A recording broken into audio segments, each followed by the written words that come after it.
So, we're talking about rhetorical questions, right? We're deciding why use a question when you can just say, we all want to succeed, so we should use A, B, and C to do it. That's what I normally do in my presentation is I give people the information. Okay. The reason to use a question, especially a rhetorical question, is because telling people the information isn't always the most effective way to get people to listen to you. Period. Yes, there's a lot of information and you're telling them a lot of things, but to really engage your audience, engage them in active listening to what you're saying, it is better, instead of telling them, to ask them things. If your whole presentation is rhetorical questions, it's not as effective. It's just, it's the same way as with everything. Too much of even a good thing becomes negative. So you have to decide how to use it.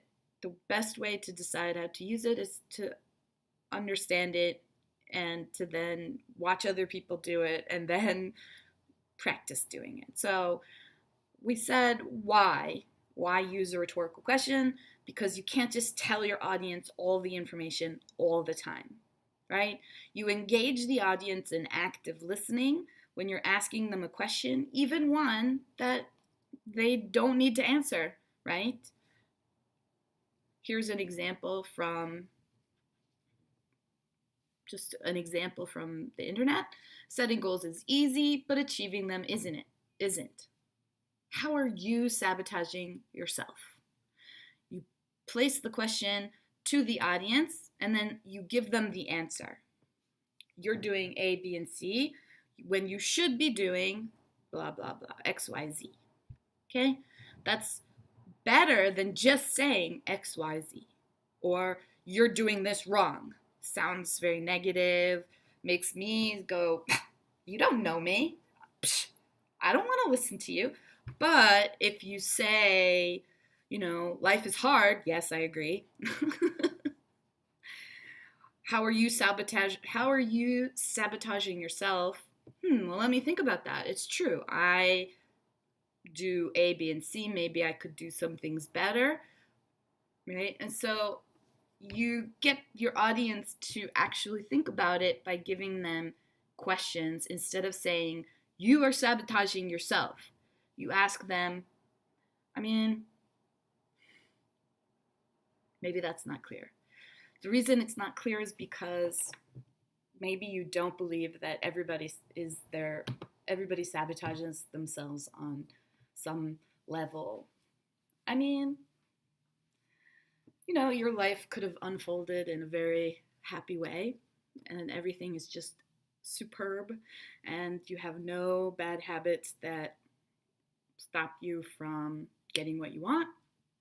Great. No problem. You do not need to use rhetorical questions. But if you're watching this, you are trying to improve. And although it's maybe not clear to you why a question activates the listeners more than a statement, think about the way advertisement uses rhetorical questions. One of the things that rhetorical questions can do is they can be very emotional. We, as presenters, may not feel emotional about the situation, but rhetorical questions can actually be emotional. They can stir emotion. How? Let me give you an example. Instead of saying, the government has never done anything for us. That's a statement, and I may be alone in that feeling. But what if I said, what has the government ever done for you? And then when you have to think about it, you say, well, maybe they haven't done everything that they should have done. The question places the listener in a position where now they're ready to listen to something and they feel like the information they're about to receive is more important.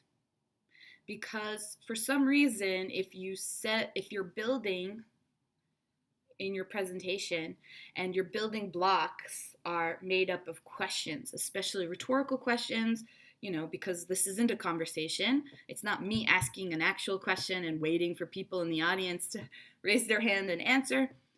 So it's a rhetorical question, right? Nobody's yelling out the answers, but it really helps emphasize what you're talking about. I'll give you another emotional example. 10 of our children have died in gun-related crimes. How many will it take before we act? So you're saying, bad things have happened. How much more has to happen before we decide to do something? Oh, it's starting to get more effective, right? Okay, good. So you're starting to see that there is a reason to use rhetorical questions. I'm going to give you one more.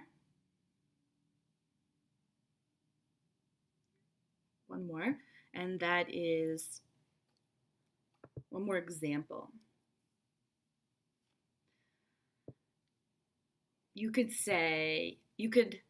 Okay, so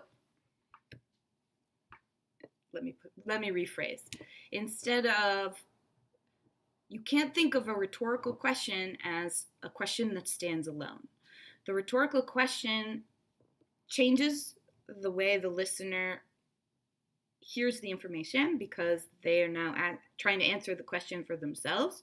But then it sets you up to be able to give the audience an answer. I'll give you an example. Why is it important to exercise our right to vote? Voting is a duty of active citizenship. I gave you the question, why should we vote? Why should we exercise the right to vote? Voting is the duty, and gave you the answer as well. When you're so think about it this way. Rhetorical questions have different uses, one of them being emotional. I can talk about bad things in a way that's much more provoking because I'm placing the question in front of you and I'm looking to you for an answer. I'm making eye contact with people and I'm asking them, when, after all this horrible things have happened, when will enough be enough? When will we decide to do something? Very dramatic. Rhetorical questions can be emotional, right? I set up something that's a challenge to the listener. Rhetorical questions can be a setup for the answer. I want to give you a specific answer, so I give you a rhetorical question. And rhetorical questions activate the listener so they're paying more attention because they're thinking to themselves, oh, well, what is the answer to that? That gets them thinking about your message more clearly. Rhetorical questions are difficult because you have to think about the way you're setting them up. Instead of a statement, you have to change it to a kind of question. Instead of saying, the government hasn't done anything for us, you're changing it to a question, what has the government done for us, right? I am not sure how you're going to practice using rhetorical questions unless you're making a speech that has some kind of point that you want to get to at the end. Meaning, to set up your answer, you're using a rhetorical question. Well, why set up your answer? Why not just tell them what the answer is? Especially if you're trying to convince people that your answer is a better answer than all the other answers out there, that's when a rhetorical question is beneficial. Think about it. When can you use it? Why should you use it? All possible, all kinds of different situations are possible. You have to think about it.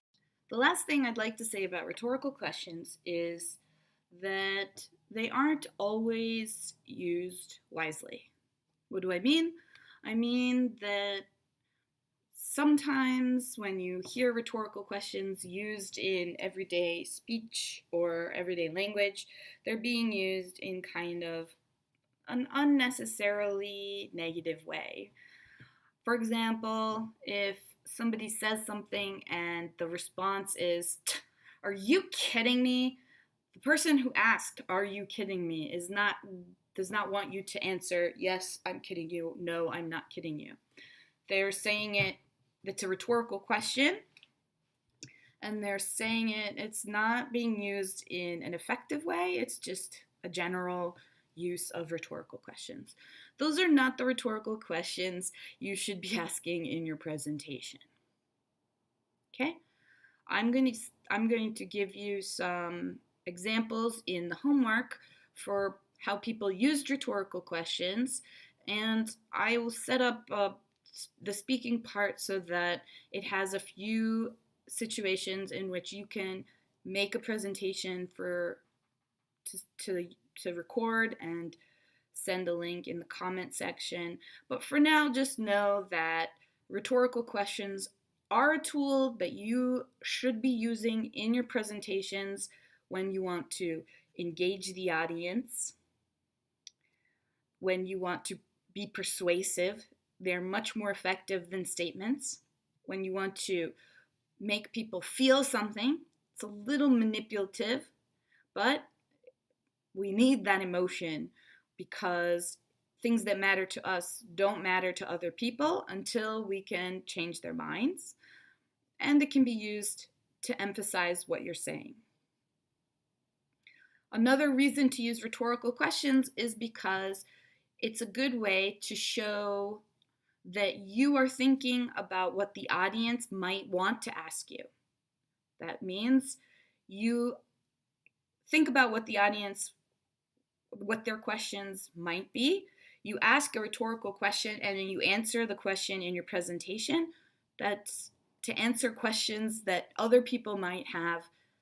You do it as part of your presentation, makes it more effective. So those are some reasons to use rhetorical questions that I could think of. If you can think of any others, great, add it to the bottom of the list. That's great. The homework will have a speaking assignment, and it'll have a chance for you to practice speaking, making a presentation, and hopefully using a rhetorical question during your presentation.